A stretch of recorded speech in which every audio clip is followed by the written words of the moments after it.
It says Ravindra Trading Company purchased machinery for 55,000 on 1st April 1996 and spent 5,000 on its fixation and erection. तो बोलो, what is the original cost of the machinery, first machine? 55,000 उसका purchase price, 5,000 रुपया installation charges. Yes, 60,000. In the same year, on 1st October, additional machinery costing 40,000 was purchased. On 1st October 1998, the machinery purchased on 1st April 1996 became obsolete. Obsolete का मतलब old, जुना, and was sold for 43,000. तो पहला वाला जो machine था 60,000 वाला वो उन्होंने बेच दिया. On 1st January 1999, a new machinery was also purchased for 20,000. Depreciation was provided annually on 31st March every year at 10% per annum on fixed installment method. Prepare machinery account and depreciation account for 3 years. तो क्या करेंगे हम लोग? Question number 4. First we will prepare working notes. Working note number 1. क्या सिखाया working note number 1? Calculation of annual depreciation.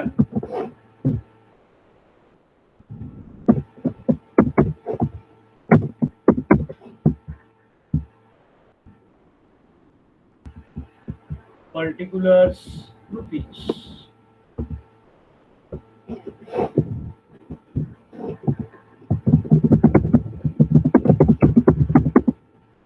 यहाँ पर लिखते वक्त क्या ध्यान रखने का ये भी समझ लो. सिर्फ ईयर लिखने के स्टाइल में फर्क है दोस्तों, बाकी सारी बातें सेम. ईयर लिखने के स्टाइल में फर्क है मतलब क्या सर? जब ईयर एंडिंग 31st मार्च आता है, फाइनेंशियल ईयर आता है, तो हम लोग पहला साल लिखते वक्त लिखेंगे 1996 97. क्या लिखेंगे? 1996 97. What does this mean? 1/4/1996 to 31st March 1997. ये मैं सिर्फ तुम्हारे जानकारी के लिए लिख रहा हूँ. ये आप एग्जाम में वगैरह कहीं नहीं लिखोगे तो भी चलेगा. This is just for your understanding. तो ये साल में हमारे पास कितने मशीनरी है? How much machinery we are having? एक मशीन जो पहला 1st अप्रैल को खरीदा और दूसरा वाला जो 1st अक्टूबर को खरीदा, तो 2 मशीन है.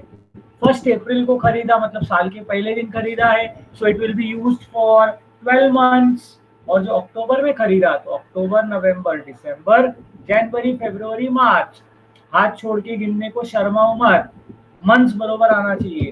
तो हम लोग लिखेंगे on rupees 60,000 for 12 months.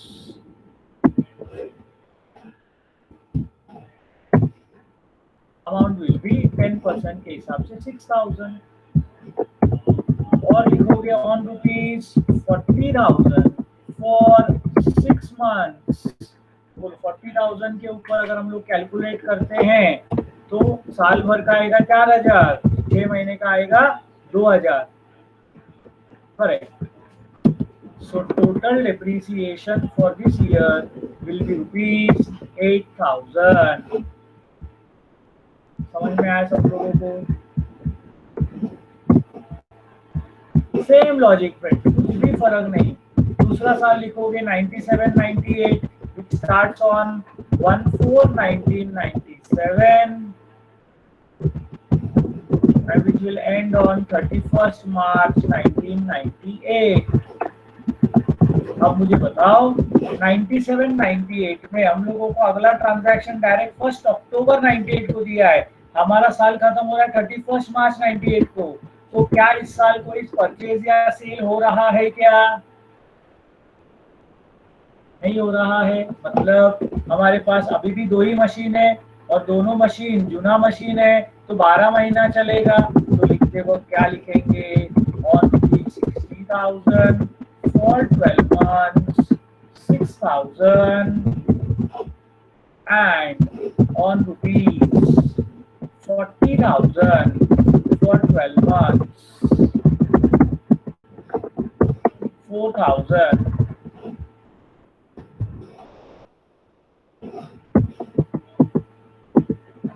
Total 10,000। बोलो समझता है क्या सबको ये? तीसरा साल आएगा 1998, 99, which will start on 1/4/1998 and end on 31st March 1999।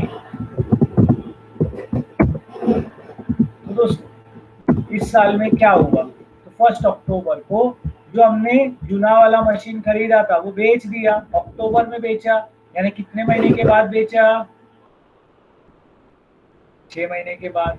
और जनवरी में नया मशीन खरीदा 20,000 का, यानी वो 20,000 वाला मशीन कितना मंथ यूज हुआ? 3 मंथ्स, यानी कुल मिला के हमारे पास 3 मशीनरी हो गए। पहला 60,000 वाला मशीन जो 6 महीना यूज हुआ, यानी उसके ऊपर 3,000 रुपया डिप्रिसिएशन आएगा। 40,000 वाले मशीन को कुछ नहीं हुआ है, 40,000 वाला मशीन तो वैसे ही रहेगा फॉर 12 मंथ्स, 4,000। और एक 20,000 वाला मशीन आया है जो जनवरी में खरीदा है, तो it is used only for 3 months. 20,000 का 10% होता है 2,000, साल भर के लिए, 6 महीने के लिए 1,000, तो 3 महीने के लिए 500। बोलो कैलकुलेशन समझता है क्या ओरल वाला? तो कैलकुलेटर करके देखने का, 20,000 into 3/12 into 10%, so total depreciation 7,500। is this working note clear with everybody? Second working note, full calculation of profit or loss on sale of machinery। आपको मालूम है 60,000 वाला मशीन बेचा गया है 1 अक्टूबर 1998 को। तो इसमें 3 स्टेप। पहला step book value, formula book value is equal to original cost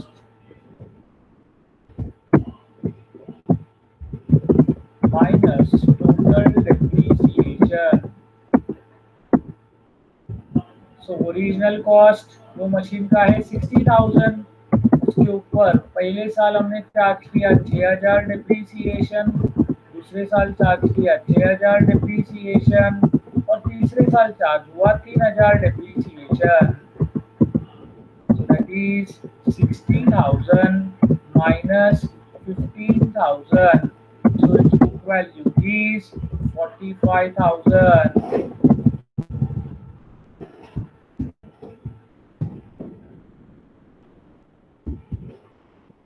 Perfect.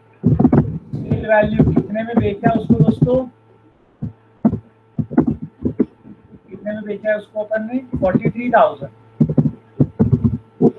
तो बोलो 45,000 का मशीन 43,000 में बेचा, प्रॉफिट हो रहा है लॉस हो रहा है?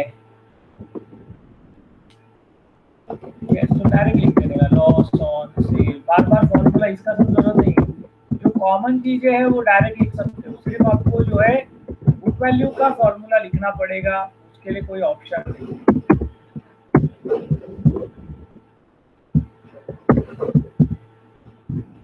तो वर्किंग नोट सबको समझा क्या?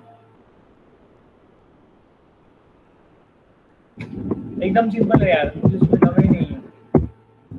In the books of Ravindra trading company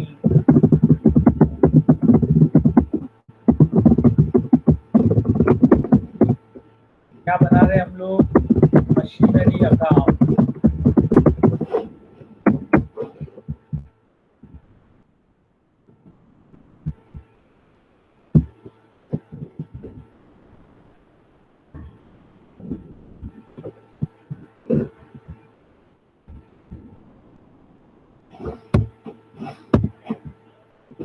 year लिखते वक्त जैसा सिखाया 1996, 97 पहले लाइन में लिख देने का, गड़बड़ नहीं होना चाहिए। पहला परचेज हो रहा है अप्रैल 1, तो machinery account debited to bank account. याद रखना उसका परचेज प्राइस 55,000 था और उसके ऊपर incidental expenses, fixation and erection charges 5000 अलग से दिया है। तो अकाउंटिंग में वो अलग अलग दिखना चाहिए, भले वर्किंग नोट में अपन उसको एक साथ कर देते हैं, लेकिन उसको यहाँ पर अलग अलग करना चाहिए। फिर अक्टूबर 1 तारीख को Ankita, see, technically speaking, there is no difference. But if you think about the logic, अगर आप लॉजिक सोचोगे तो 55,000 आप किसी आदमी अलग को देते हो और 5,000 रुपया किसी और आदमी को देते हो, दोनों एक साथ एक ही आदमी को देते हो क्या?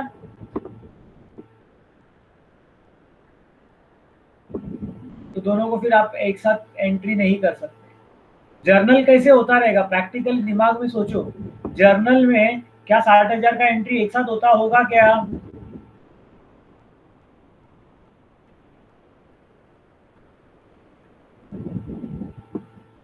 तो जर्नल में नहीं होता रहेगा तो लेजर में कैसे होगा?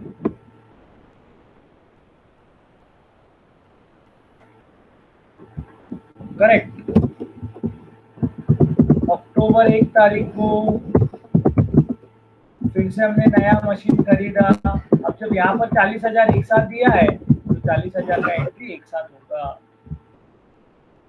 हमने ऊपर ही 1,000 लिख के रख दिया है तो अपने को टेंशन कम है। साल के आखिरी दिन हम लोग क्या चार्ज करेंगे? Depreciation account debited to machinery account. पहले साल कितना डेप्रीसिएशन था? 8,000।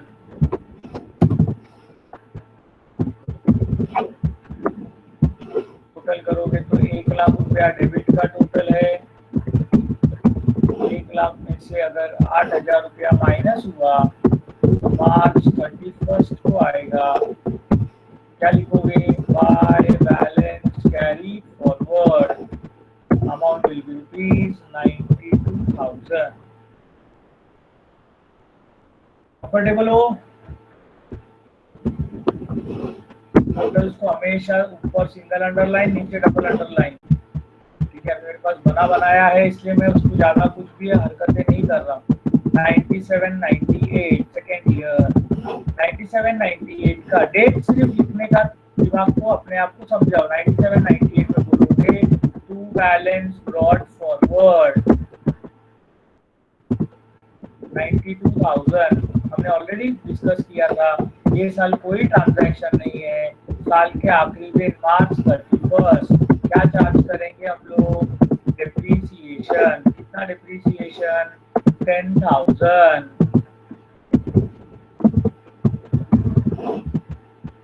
टोटल अभी भी जो रहेगा that will increase 92,000 on both the sides.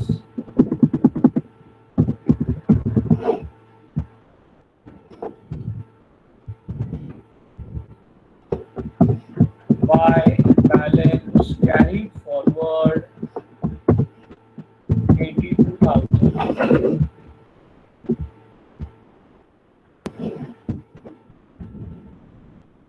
Last year आते हैं हम लोग 98, 99 में। 98, 99 में अप्रैल 1 क्या लिखोगे? To balance brought forward 82,000।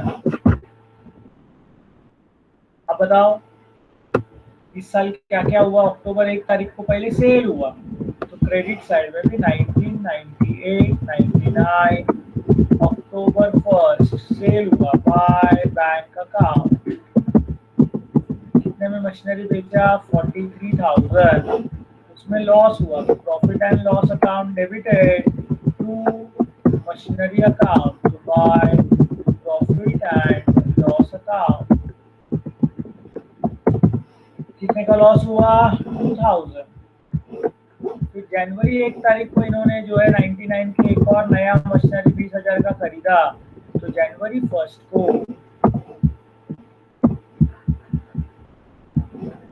Machinery account debited to bank account 20,000। सब होने के बाद साल के आखिरी दिन को मार्च 31 we will charge depreciation. Amount of depreciation was 7,500. देखेंगे टोटल 1,02,000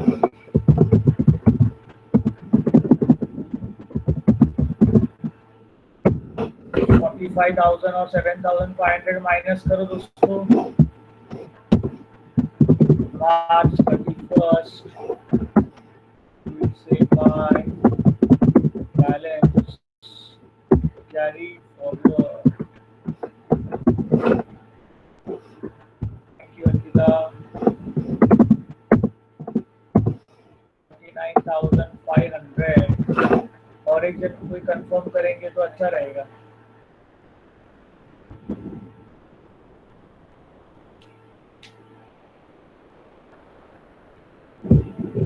$49,500 आ रहा है क्या? Okay thank you. Depreciation account तो सिंपल रहता ही है।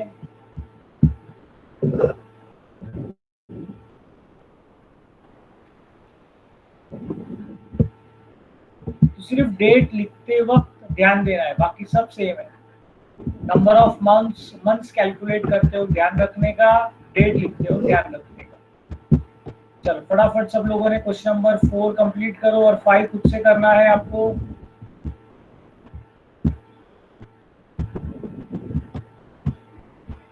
पहला 4 कंप्लीट करो।